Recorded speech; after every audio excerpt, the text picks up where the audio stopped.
Welcome to today's episode of CLCI Live, brought to you by the award-winning and ICF accredited school, Certified Life Coach Institute. Sit back, relax, and enjoy today's episode. Hi, everybody.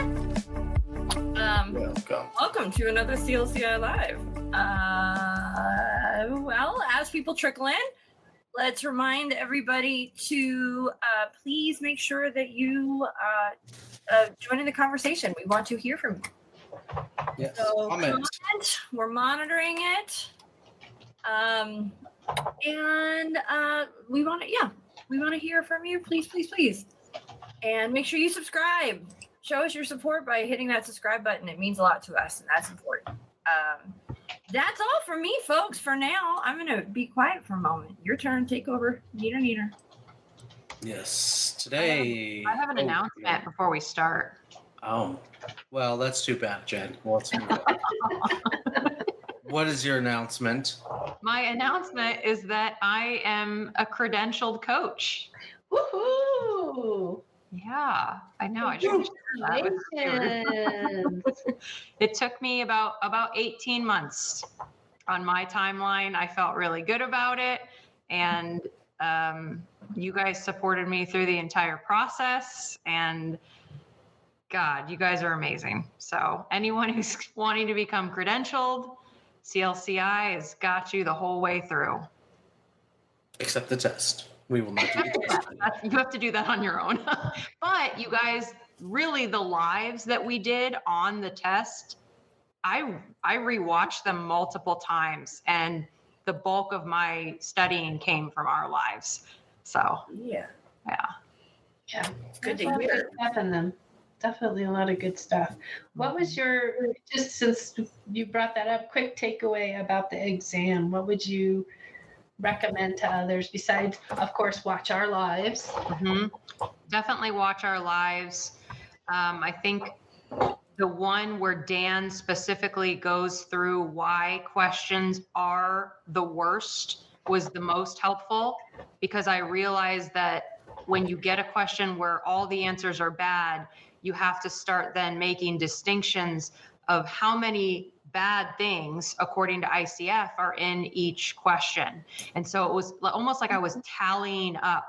And that's how I would determine what the worst answer was I would say, oh, this one's got 2 bad things. This one has 3 bad things. That's the winner right there. That's the worst. So So the once tally work. Yep. So once I got my tallying down, the first 10 questions, I was nervous and I just wasn't really comprehending the questions well in the beginning. But after I simmered down, I was able to find a groove, and I was really confident about that method of tallying up the bad things and finding the worst. Again, finding the best was pretty, I think it stood out more than the worst, but there were some times when I was back and forth. But in the end, I always trusted my gut. Always went, instead of overanalyzing, I went with what my gut told me. And that appeared to be a decent strategy because I passed. Yay! All right. Thank you for So sharing. everybody get your accreditation level 1 through us, and then, go take the test because we're the best. Moving on. Last week we had some interim lives, but now we're back on the 101 schedule. We're talking scary 101. The October season. We're talking scary 101, toxic positivity. Yes, Is it we are. possible to be toxic and positive, overly positive, sickeningly optimistic? So let's just start basic. Let's not even do the toxic part yet. Let's talk about just positivity. Are you guys positive people? Absolutely not. You know this. I am philosophically I'm a pessimist. I do not ascribe to any sort of positivism or optimism or positivity. I'm not that kind of person. It's not what I do. How do you get through life, Anthony? You know what? That's a different conversation for a different life. I'm answering Brooke's question, which was, are you guys positive people? Well, I'm definitely a positive person. Although I can be super negative, I think I would say that I'm a dynamic person, so I can swing to either side of that pendulum very. But for the most part, I tend to strive to stay in the positive realm because that actually feels the best to me. I like to think in that way. I find it to be most useful.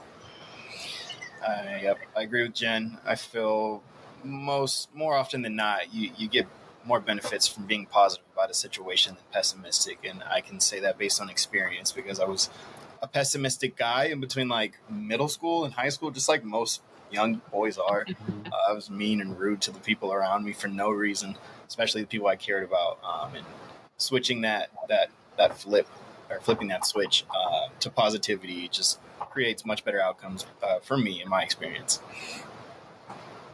I know there's times that I get stuck in a negative place, what I'll consider a negative place, but really on the positive side, it's an opportunity for growth. So I tend to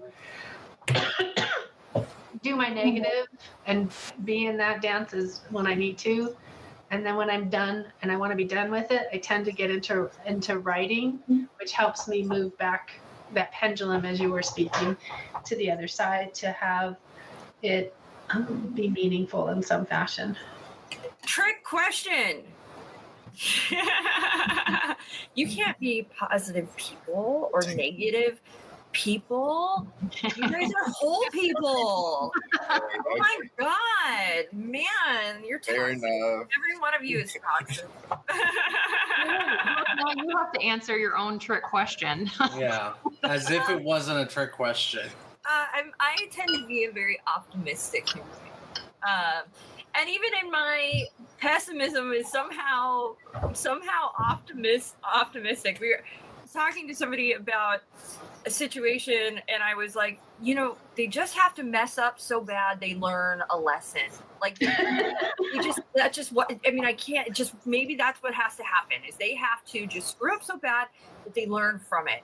And it was pointed out to me, I think Anthony pointed out, he was like, you realize that's an optimistic, because like here I am thinking I'm being a pessimist and I'm bothered. And he's like, you realize that's optimistic? And I was like, what?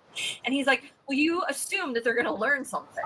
Like you assume that even in this moment, they're going to come out of it and have learned a lesson. And that's awfully optimistic. So like, I guess even when I think I'm being pessimistic, I tend to still be trying to see the best in people or think the best or that just it is kind of who I am. And I think when I was younger it was almost naively because I was more selfish and I just thought, well, I have all this time and with these people and all of this energy and I've been loving and kind and I was overly so, like I didn't let myself get in the negative and that was bad, right? And it was so abrasive and shocking to people that when I finally couldn't maintain this pleasant, perfect facade and I was a whole human being and I kind of freaked out, I thought, well, that's not going to damage too badly or anything. But boy, did it. People did not like to see Brooke not doing well. And I learned that that's bad. Like, it's better much down the road, I learned it's better to not bring that positive all the time and just be your real person, and then people know what to do with you. If you've been this and then you're like people don't know what to do with you. And you're also I've also learned you don't have the deepest relationships with people because they've been sort of based on shallow artificial feelings. So based on fake happy stuff, like fake positive. Yeah. Fake positive. And what do you get? Fake friendships out of that, I learned, right? So now I just, I just put it all out there unabashedly. Just kidding. So we've sort of scratched the surface. I think that toxic positivity is very prevalent in our culture. Jen, you said you had a list. Yeah, I made a list in the research. I saw a bunch of the same phrases over and over. So I made a list. So the most common toxic positivity statements: everything happens for a reason, which, by the way, who knows if that's true? It's a choice to think that way, right? So It's a dumb choice to think. listen, what I realize is, oh my gosh, if I say that, I'm essentially pushing that onto someone. I mean, that's not an appropriate thing to say, especially if someone just lost someone, that one got me. I was like, ooh, I tend to say that. Look on the bright side. Try not to worry about it or try not to think about it. Try to stay positive. Don't be negative. You'll get over it. You need to get over it. No bad vibes or good vibes only. I am guilty of that one. The silver lining is, or look for the silver lining.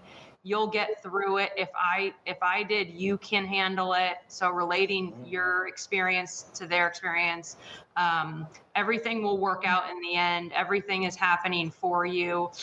I'm guilty of that one too. Oh gosh, try to see the good in everything. Whatever doesn't kill you makes you stronger. Oh boy, a blessing in disguise. I'm guilty of all of these, you guys. Be grateful for what you have. It could be worse. Just let it go. Choose happiness. God. Those are all bumper sticker quotes. Yeah. Oh man, I've done so many of those. Attitudes. But Something grandma posts on Facebook yeah, like I every day. I think the big difference is when we're talking about ourselves, right? And it's a platitude, so it doesn't address the work, right? It's a quote that we throw at you, but it doesn't address the work and the reality. And it just sort of applies pressure to people that may not be realistic, right? And that might not be where somebody needs to be met. But I think it's okay. I mean, you can internally look back, hindsight's 2020, and say, hey, that was at the end of it a blessing in disguise. It sucked getting through it. It wasn't easy, but I can see how on the other side of it, I've grown and it's better. And right. I think that that's the difference. And I think that it's okay to look back and you can correct me if I'm wrong, and say, I'm happy with who I am now, so I'm grateful for the experience. But I think what we don't want to do is rush under the rug that it sucked, that it effing sucked at the time, that it was hard, that it was work, and it wasn't easy, and I felt things, and it's really unrealistic to just show the end result and not be willing to share there was a process. It's I think what you said is, when I've come to the other side, I can reflect in those manners. But when I'm in the midst of it and bringing that as a client, bringing that kind of language is not meeting me where I'm at. So as a client, I wouldn't know how, or I would pretend back, that positivity, even though I wasn't feeling it. But I think this is like a social media culture too, right? A lot of times it's is like and it's something people don't realize. We show a small window of your process, right? You're seeing, and it's been one of the things I love that's sort of going on in Instagram right now is they do these moments where it shows, here's what you see on Instagram, here's the reality of getting there. And I love those. There's like some of my favorite videos because I'm like, I relate to that. Yes. And I think it's so important to show that there is a struggle, there is a process. It isn't perfect. It isn't, but we want to put our best foot out there. But I connect so much more with people when I see them going through the same struggle as me, Being authentic. Yeah. Right. But I mean, I know I want my social media to be pretty. I want to put out those pretty images. I've got content I'll throw out. I'll hold on to it. But also I do like to show my first times, my start, the process, how I got there. I think that's so very important too. But it's not balanced because a lot of people, they're not gonna. It's a weird struggle in that world, and I think that's why you can't everybody has to realize that social media isn't reality. But what do you think sells more? Do you think toxic positivity sells more or toxic negativity? Well, I don't think either.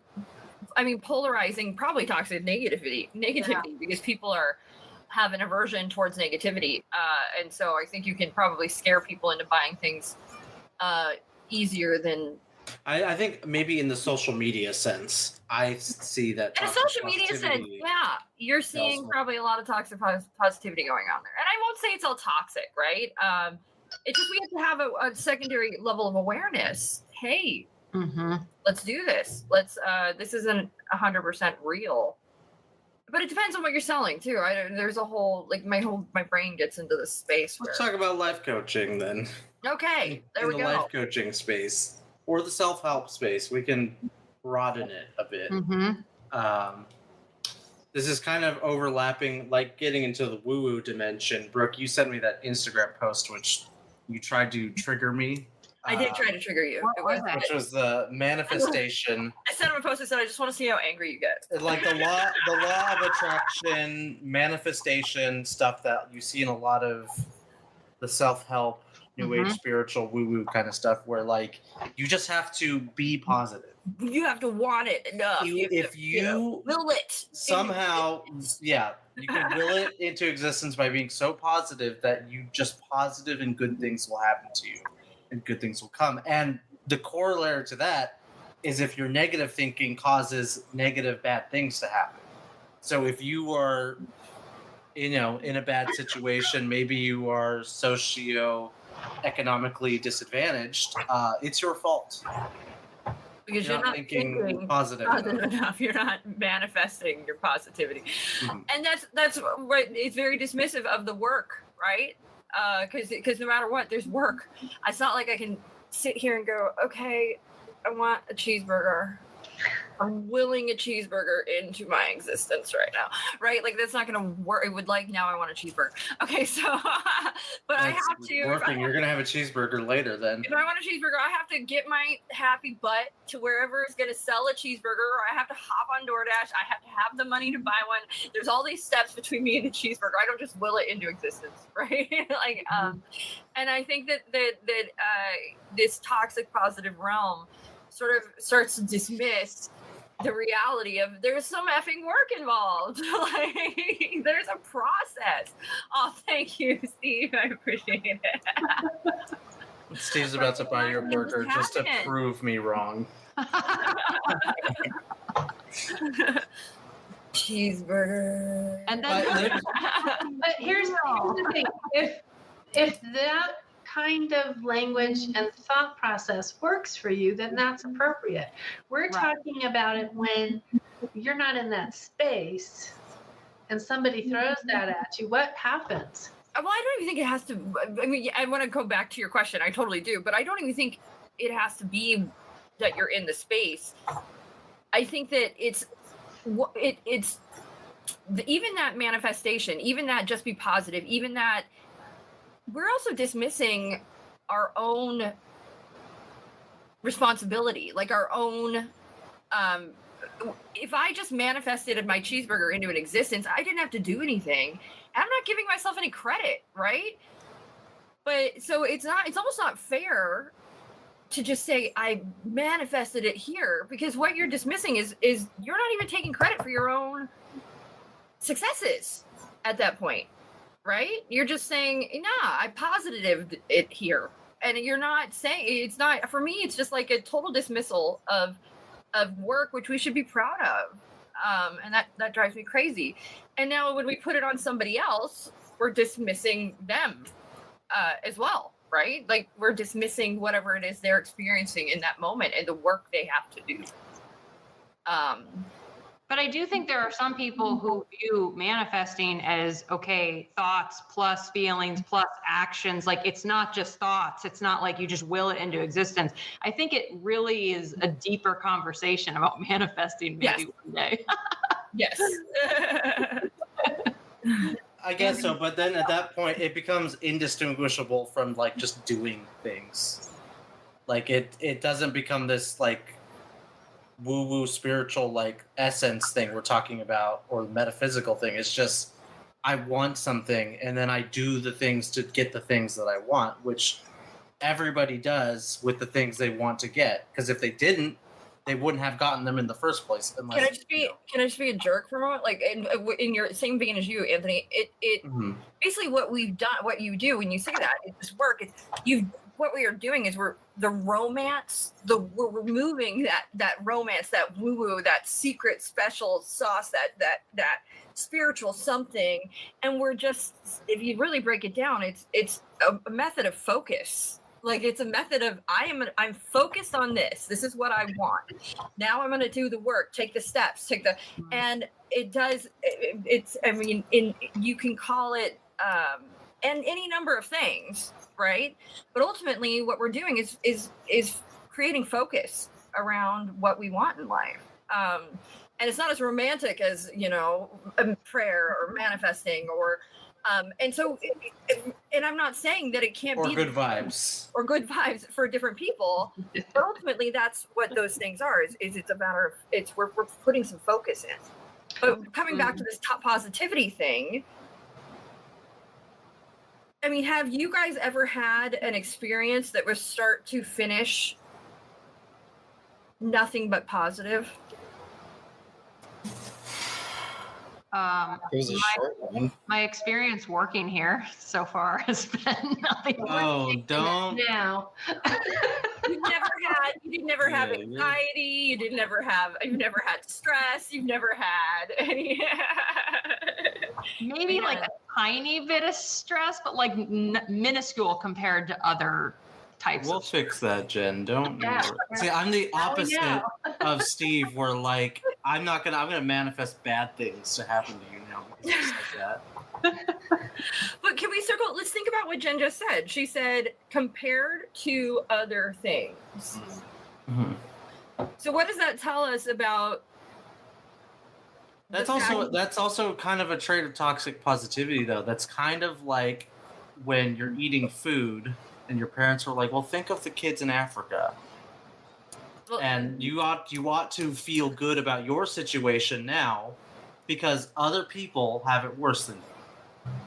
But Or so- I think you've had it worse in your past, but go it's on. fair for Jen though to be able to use that as a ruler, right? I think that for Jen to be able to say, I'm happy here and I can be happy here because I know what it is to be in a shittier place, right? And I think that that's an okay thing. Yes, but also I have more tolerance for stress, like way more. Like I'm kind of like a little bit of stress, not a problem. Let's go. I'm not bothered by it the way I used to be. So I agree with you, and like if Jen was like a client and that brought that up, I wouldn't, that just let that breeze by. Wouldn't, come up as a topic. I think it might be a slippery slope for people who are not as secure emotionally in themselves to like maybe downplay their feelings and maybe not acknowledge stress that is there, because they'll tell themselves like, somebody who has been in a hard or abusive relationship in the past, well, I should be appreciative of the person I'm with right now, even though the things they do are maybe It's not wrong as bad as or stressful, because it's not as bad as what it used to be. the guy who used to gaslight me and lie and steal stuff. So it's kind of hard to distinguish from the outside. Like if I was a coach, it's kind of hard to distinguish that from the outside. It might be an internal process where maybe I should be mindful and maybe not default to that line of thinking. Well, it was worse before, so I should just be happy with what I have now and be okay with it. Because that is kind of like a convincing. Like I'm trying to convince myself. I'm trying to talk myself into being positive. And what is that not doing? That's not Fixing the situation. addressing, well, what's really going on with you? Okay, I hear you saying that I should be happy. Tell me about that should. Tell me about what emotions are behind that should.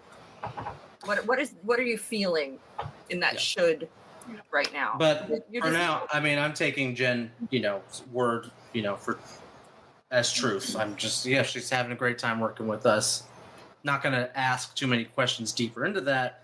That would have to be on the client to maybe feel that out for themselves. And I'm not exactly sure how I would go about that as a coach, because then I'm putting my own suspicions on the client, maybe my own pessimistic thinking. So it is kind of a weird space to line to walk, right? If we have a client that is somebody that is repeating toxically positive statements at you, right? Well, I should be happy. It is what it is. It is what it is. I don't want bad vibes here. I'm trying to just stay positive and focus and keep grinding. At what point I trust things will work out. I'm trusting it will work out. Mm-hmm. At what point do we ask around statements like that? I can think of one in the last one. I trust that it will work out. My question would be, well, how can we ensure it does? That'd be a good one. Or how can we, leverage our bets in this? Well, I mean, I think the first thing is to ask them, what do they want? What is the pull with this variable X? And what is the growth potential with this variable that you're trying to move within? As you're sharing that too, I'm thinking here in this piece, like, okay, well, what do I want is at one point, and then we ask, where are you now? Mm-hmm. So then we kind of start to get that gauge. Mm-hmm. And they can start to think about that. Well, if I hear you saying that, I'm just going to positive think it there. Well, what I'm hearing you say is you want to be positive. Can I ask what you're feeling right now? Mm-hmm. Can I ask where you're at right now? And that gives us now this sort of disparity point, right? This is where I am now. This is what I want. Tool, right? That does tie in. Mm-hmm. Sure. I didn't see what did it say. It It's says funny how we planned that out. Yeah, no, that was totally on purpose. Happy accident. Is that toxically positive? Well, I think, even if we were to appreciate Steve's point of view, but I think all of these Facebook Lives feed into each other in just that way. It's a nice little weave if you watch them. I think they're really good information. Because we're flowing with the world and Anthony, why are you so Yeah, dark? you look like you're in a cave. Because I'm not He's a positive. silhouette over there.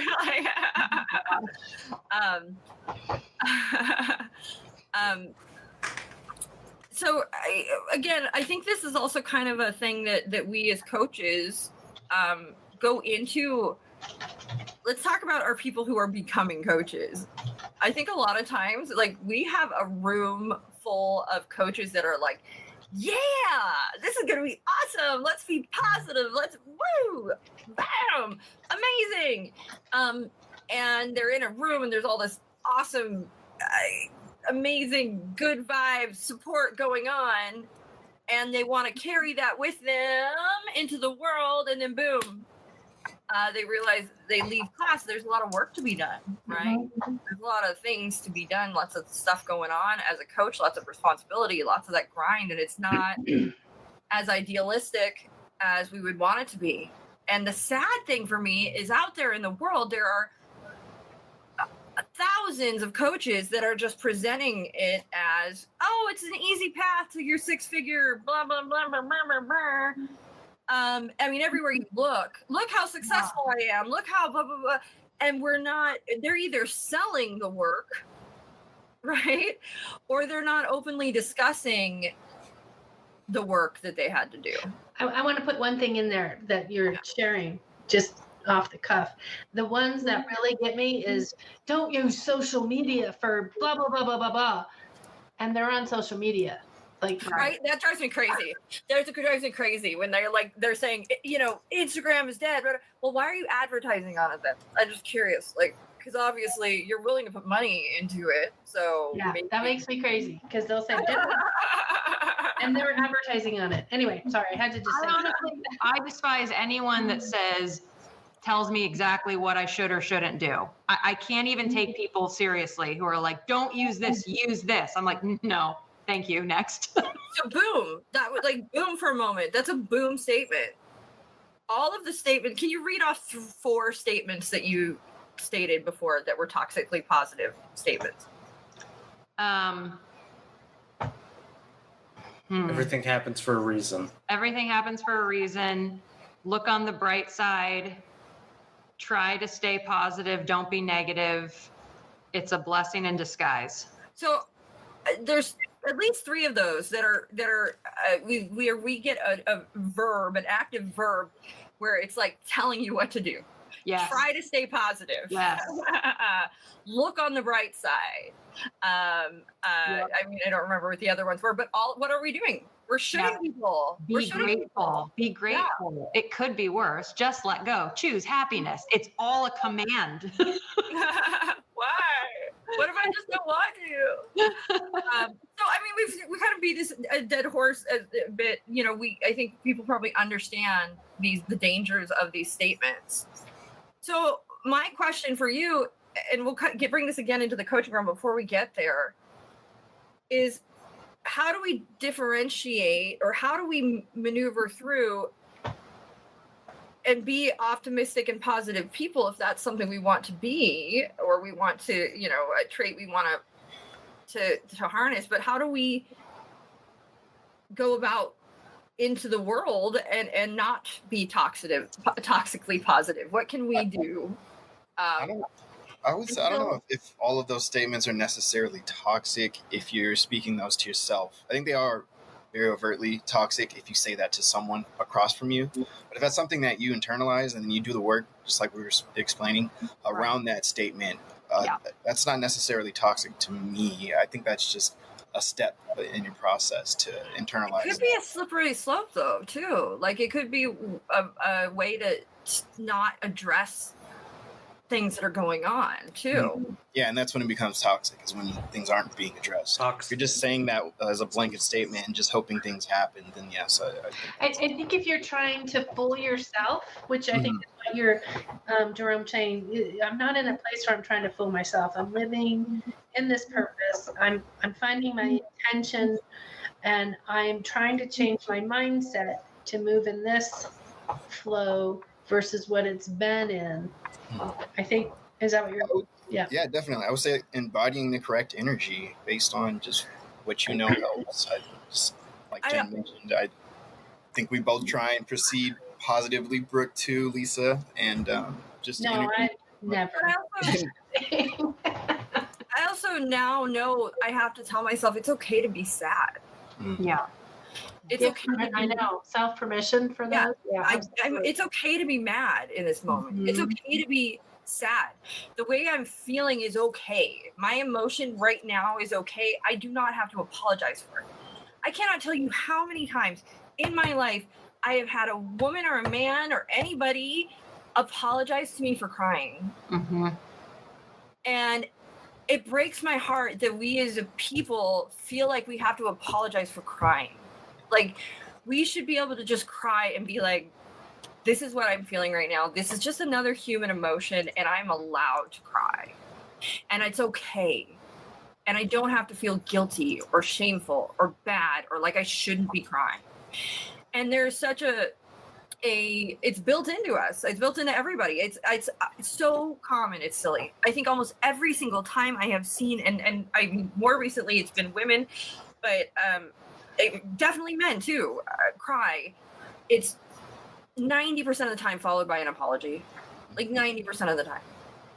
And I think that is a result of toxic positivity, of this feeling like we have to be happy and we're not allowed to feel sad and express emotion.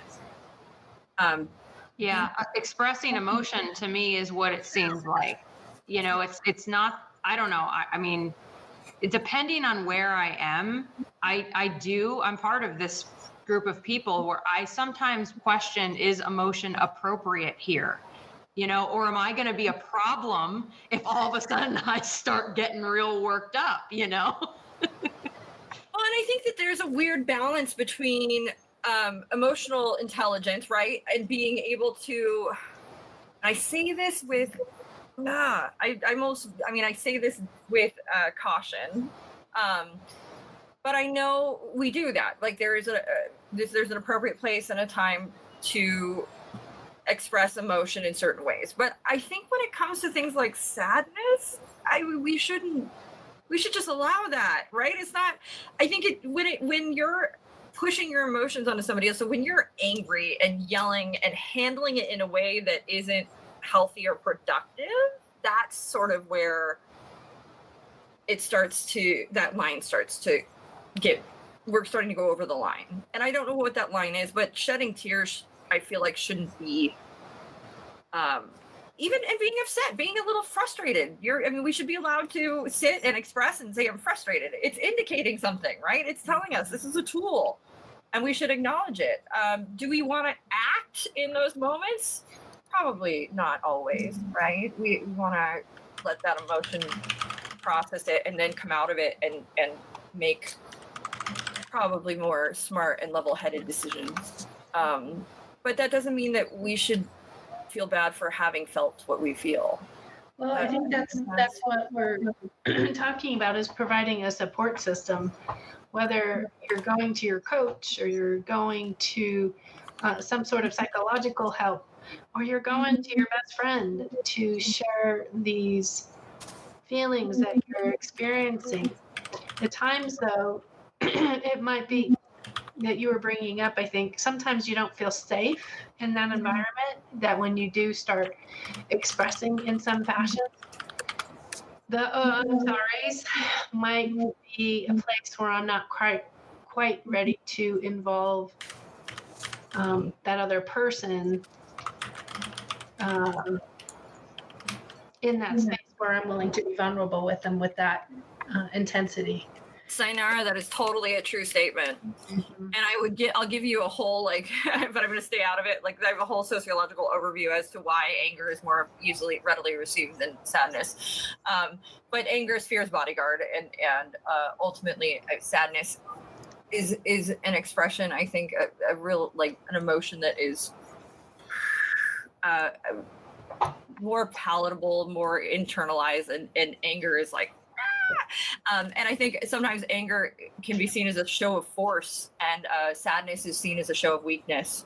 And sadly, in our culture, we tend to embrace that show of force and strength over the tears, which are seen as a show of weakness, which it's truthfully, it should be neither. And honestly, I think it's inverted. I think that anger is a show of weakness and sadness is a show of strength. So, but that's just the way our culture is, which is interesting. One of the questions we ask our students in class, I think, is very telling in this toxic positivity space, and that's I don't know if we pose it as a question, like a multiple choice question or what have you, but what do you do if your client is crying? Mm-hmm. Be happy. And so if we give you a list of options, do we offer them a Kleenex? Do we tell them, don't cry? It's okay. Everything's Stop crying! Stop it! Do we say, I'm so sorry? Do we ask them if they're okay? Do No. we what do we do? We sit and stay Hold present. the space. Hold that space. Hold the space. What do these tears do for you? How do they serve you? The coach has to be comfortable with emotion being present in the room, or they got some work to do on their own. What's right? the harm? But I've asked this out to family members and other people. Well, what's wrong with handing them a Kleenex? It's kind of a body language that, okay, we're ready for you to stop. Here, clean yourself up. Yeah, I would say it's a body language too of oh, poor thing. Here's a tissue. Enough of that. You're gross. It just, what's interesting is Lisa and I said different things. So think about all the different ways someone could translate that. You know what I mean? You don't know. You just don't know. Yeah. And what's wrong with saying I'm sorry? Why are you apologizing? Yeah, What are it's you saying sorry sorry. for? I'm sorry you're upset. I'm Are sorry you okay? you feel It takes me out of the moment. You may not be asking for your sympathy at that moment Yeah. at all. Or what about asking, are you okay? Again, it stops me, if I'm the client who's crying, it stops me from processing what's going on. So in stopping, I don't get to finish. Mm-hmm. with this person I thought was safe for me. So I might not bring it up again. I might not remember to bring it up with you because it was halted. I didn't get to go into flow with it.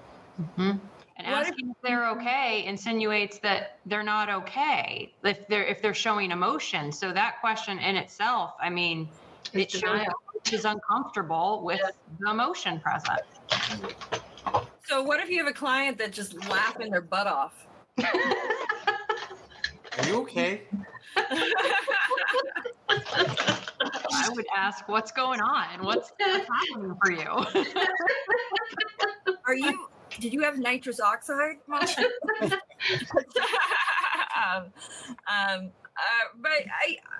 do you feel uncomfortable if somebody's laughing? I mean, if they said something funny and started laughing, would we feel? That might probably will laugh with them. Yeah. That probably I can't even help, which goes with the you as a coach might start crying in your session because someone else is crying. Which is awesome. we have to learn to tamper that. Yeah. But Steve asks, would a question of the effect, "What do you need from me?" be more appropriate? That's a good question, Steve. What do you Silence need from me as a coach? in those given moments, silence is always going to be best. Not even that statement, which can be an empathetic statement. It's wait. Well, at some point, the silence does have to end. Otherwise, there's no more coaching session. But typically allow that could be one of allow the client to break that silence. It's not going to go for that long. I mean, unless the client is severely impacted on that. 45 minutes of crying. And that might be Great session. a therapy thing. But as far as coaching, they know we're sitting there. They know we're present. We are right there with them. They're not going to keep going on for 45 minutes. So now let's talk about this, because I've had this happen in one of my sessions, and I had a moment where I was unsure how to address it, and I knew what I wanted to express to my client, but I was like, am I crossing a coaching line by saying this? I had a client cry, and not only cry, she did a couple things. She didn't want to talk about why she was crying, but she wanted to talk through what she was crying. Like, she just like, I don't want to be coached on this, but tears. And then at the end of it, she had a statement where she was like, I'm sorry for crying. And then she said, I'm so sorry. And you must think I'm crazy, right? You must think I'm crazy and I'm so sorry for crying. And in that moment, I wanted to say to her, this is a judgment-free space. And I think I did say that to her to some effect. Like, I am not here to pass judgment on you. I have no honest opinion about what it is you are feeling or experiencing and sharing with me. That's not why I'm here. This is for you. And if this is judgment-free zone. And I'm happy to be here to listen and hold space for you in any way that you require me to do so. But I had a question. I mean, at that point, I'm talking a lot as a coach, right? And I'm not asking her questions. I'm sharing that she is safe. Am I crossing a coaching line by making those statements or reminding her of those statements? I mean, I was genuinely wondering. No, because the topic of conversation at that time is about the crying and about the emotive expression where she says, I'm sorry that happened. You must think I'm crazy. I might, as a coach, even clap back a little bit. I might say, I mustn't feel either any way about it. Like, it's not my job to feel or make assumptions about you crying in the session. If you don't want to talk about it, that's okay. But and then we can go into what you said, because you're talking about the container of the coaching session of what is and isn't appropriate behavior, which in this case, crying is, she's allowed to feel that way. Is inappropriate. Yeah. Positive, good vibes only here in this coaching session. And then I did say to her, if ever, that is something you want to talk about or talk through, you can always bring it back up. We can always go back there. And I gave her just a gentle reminder of that. What was it about? I'm not going to say. I also honored. It's a trick question. I also honored her need, or that she didn't want to discuss it at that, but and I honored that as well. In the back of my head, I was like, I bet that comes up again at some point. Made a little mental note, but Mhm. And I think it did in other ways, and I did kind of call back to it if I remember correctly. But it's just an interesting space to be in when you have a client that is apologizing for their emotions, and part of me so much wants to just hug those people and be like, nah, you're good. This is like, That's your toxic positivity coming Right. through. well, I just meant like, nah, you're good. Like, this is the safest place for you to be able to express those emotions. Like, I want this to be a place where you But- can feel anything you feel freely. I'm mostly referring to maybe the overwhelming urge for a coach to want to reassure and comfort and be Yeah. not the cheerleader, but maybe like the safety blanket for their client, which I is call it the another form of rescuer. yeah. I can imagine a coach saying it's all going to be okay. I Yeah. remember early on when I was having a harder time, Lisa and I would text back and forth, and she would never tell me it was all going to be okay. And it was such a powerful thing that she would never say that. She was like, she would even address it. She would say, I can't tell you that it's going to be okay. Like, I can't say that to you, or give you that reassurance. And, you know, you want to hear it, right? When you're having a tough time, it's all going to be okay. But I thought it was such a cool and honest exchange for her to tell me, I can't tell you it's going to all be okay. What I can do is ask you what you need in this Mhm. moment.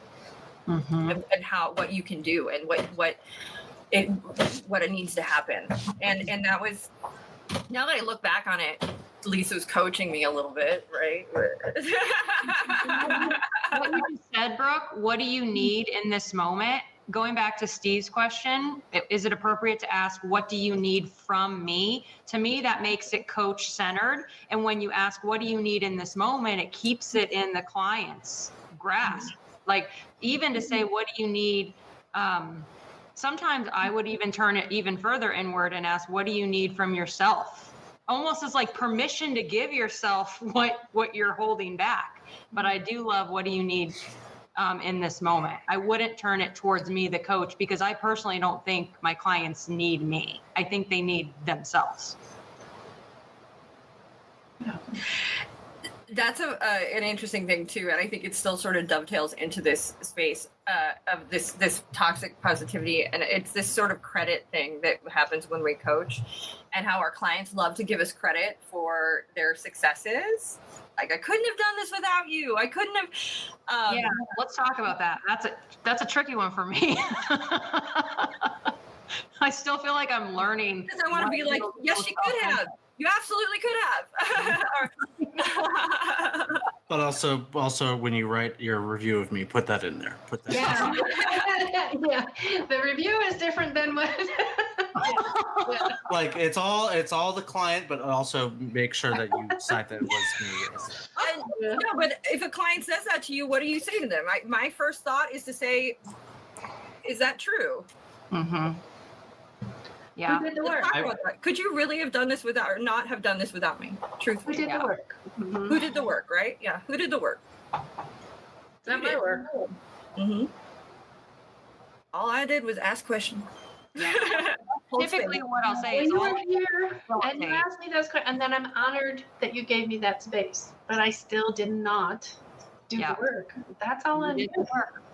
You did the work. I facilitated. That's what happens when you partner with someone in that way. That's what the collaboration is in coaching. But also, I'm the best coach in the world, and please tell people that. I like how he goes to the side to do that. The truth is known. We really just want your review. Feel free to put that in the reviews. And that is a funny space, right? That is kind of another weird space where we're like, yeah, no, please give me all the credit in the review. Yeah. But we really I need people to believe that is true before coming in, and then they get to discover that it was really the true power was inside them the whole time. Yeah. And that's takes us back to this toxic positivity and the fact that it doesn't address the work. Mm-hmm.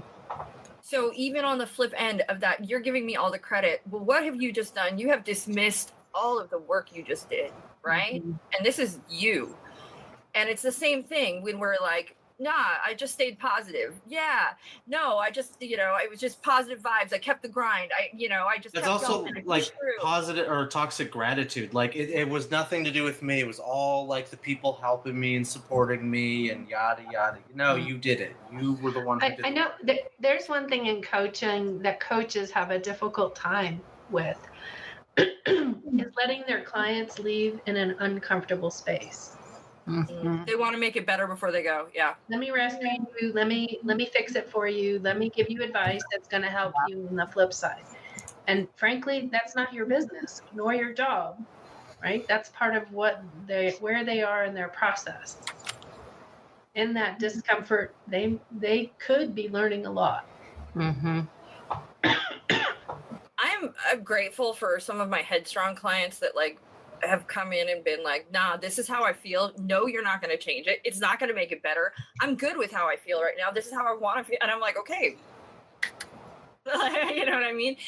Where I've been that person that's been like, okay, where are you scaled 1 to 10?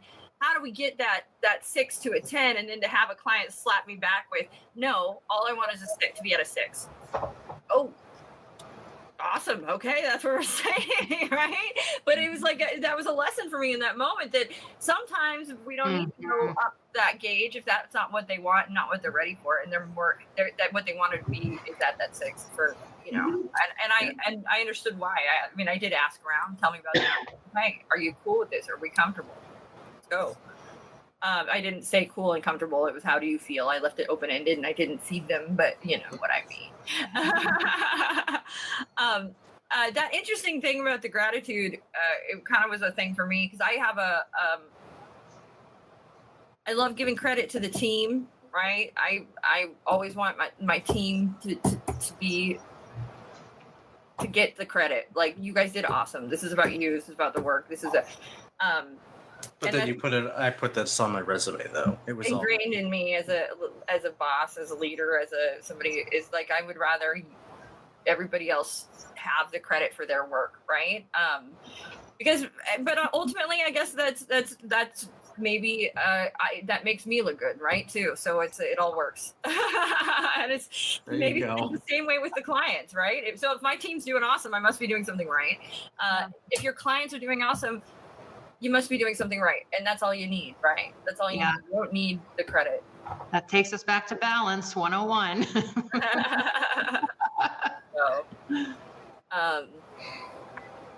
And if your client's not doing awesome, that's okay too. Mm-hmm. That's okay too. Yep. Okay. And sometimes they'll come in and not do okay, and that's okay. So, final thoughts. We have a few minutes left.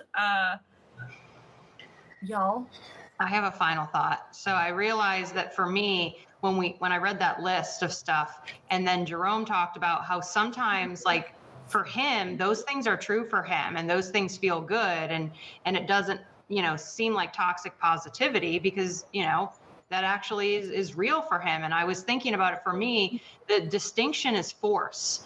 I always check in with myself and try to figure out, does this feel forced to think this way right now? And if it does, I pull back on it. But there are some times when everything is happening for me actually feels really good and I'll just flow with it. So I just wanted to share that my distinction on toxic positivity is force, is identifying, does it feel forced? If it flows, I am going to be positive. If it's forced, I'm going to check in and maybe look at my options and just sit with it. And that's the balance part. I swear I'm not doing this on purpose. I wanted to talk about this. I know I bring up balance like every show, I feel like, for the last 3 that we've done. I put it here in the captions. I wanted to talk about it. I mean, it's tatted on my shoulder, so I really believe it. Like, balance is something that I try and embody. And I 100% agree with you, Jen. It's not always, the case where I feel like you should internalize some of those statements that you said. They're not always going to work for you, and they shouldn't be something for you to lean on. But in a moment where you are feeling good, I think it is something that is okay. I do think that they are dangerous to just kind of spill out to other people and to ask them to take as advice. That's not necessary. Nobody knows themselves better than they do themselves. So if you can get to that point yourself, that's okay. But again, it's that balance part that I think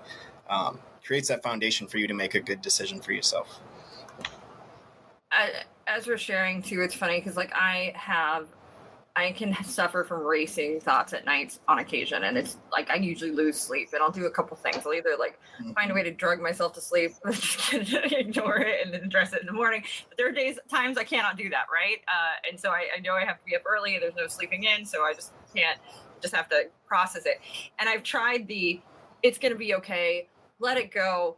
Do the deep breaths. I've tried all these things, but it doesn't work for me.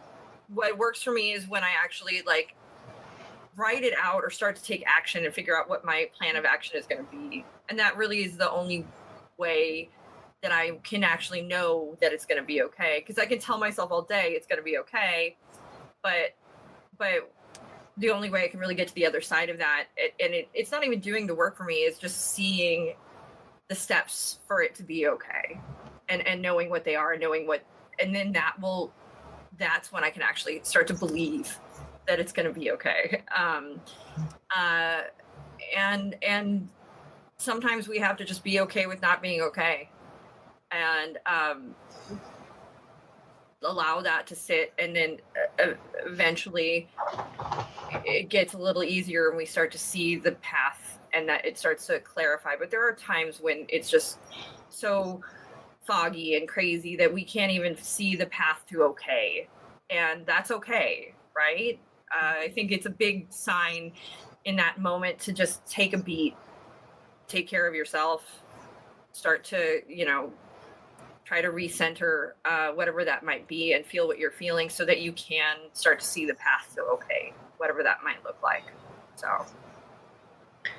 part of my thoughts were toxic positivity. It's not about giving a spoonful of sugar to make it positive. Although a spoonful of sugar is really delicious. The idea is we can't give that. But on the flip side of that, us as coaches, we need to be working with our own stuff so that we are not foistering it on our clients and what we think our clients need, should be behaving. So that self-work, I think, is always a very important step in all of this. Yeah, because if you can't cry, feel comfortable when you cry, or feel sad, how are you going to hold a space for somebody else who's crying and feeling sad? That's a really good point. That's a good question to ask yourself. Yeah. Anthony? Final thoughts that kind of tailed off of Jen and Jerome's thoughts is that probably one of the best indicators of toxic positivity, this doesn't mean that it is always the case, but the best indicator is, are you being positive as a means to an end? Are you trying to achieve something, some goal? Are you trying to make other people happy? Are you trying to make yourself feel better? Are you trying to not be a bother? Whatever it is, if you're using positivity as a means to an end, it might, end up being toxically positive. Whereas if you're just That's positive, manipulation. whereas if you're just positive because you're a happy person and that's just your general disposition in life, then check in, make sure positivity is what other people need, rather than just how you feel. That's it. That wraps up Scary 101, Toxic Positivity. Next week, we don't know what we're talking about, or do we really? Brooke, do you have a scary... It'll be scary. Scary 101, something or another. Yeah, I'm not sure where I want to take it yet, so we will circle back. But just know, we'll be back in the scary 101 realm. I haven't had a chance. Well, I could probably have, but I just have not reviewed the direction I want to take this. There's so many options and possibilities here. So we gotta make it like more Halloween. I want to make good choices. Next, or I should say productive choices. The best. Oh man, all of these are bad. I want to make choices. So yes, I think as we approach the Halloween, it'll get spookier, scarier, and more. Thank you guys so much for tuning in. Make sure you like, share, subscribe. Please subscribe. If you know anybody else also who might find this informative, helpful, anything of that nature, please share it with them. We would love for you to share our content with others. And what we Also, we have an amazing education process training. Be sure to join us if you haven't. yes. Jen's got her ACC from it. Woot, woot. Certified Life Coach Institute. I think we do certified coaches in 3 days, but we also have a full-blown more process than the 3 days. It's not just 3 days. There's a lot more to us. Oh, yeah. So, Totally a lot. alrighty, that's all. Thank you guys. See you next week, 4 p.m. Pacific Standard Time. We will be here. Hope to see you. Bye. Hey everyone, thanks for tuning into today's episode. Once again, this is brought to you by Certified Life Coach Institute. We're an ICF accredited school who certifies our life coaches in 3-day online intensive courses. In addition to other podcast episodes, feel free to check us out every Tuesday at 4 o'clock p.m. Pacific Standard Time on YouTube or Facebook for our CLCI Lives, where we get together and discuss various topics that are centered around sharpening your skills so you can become a better certified life coach. For more information, feel free to visit us at CertifiedLifeCoachInstitute.com. Until next time, be well.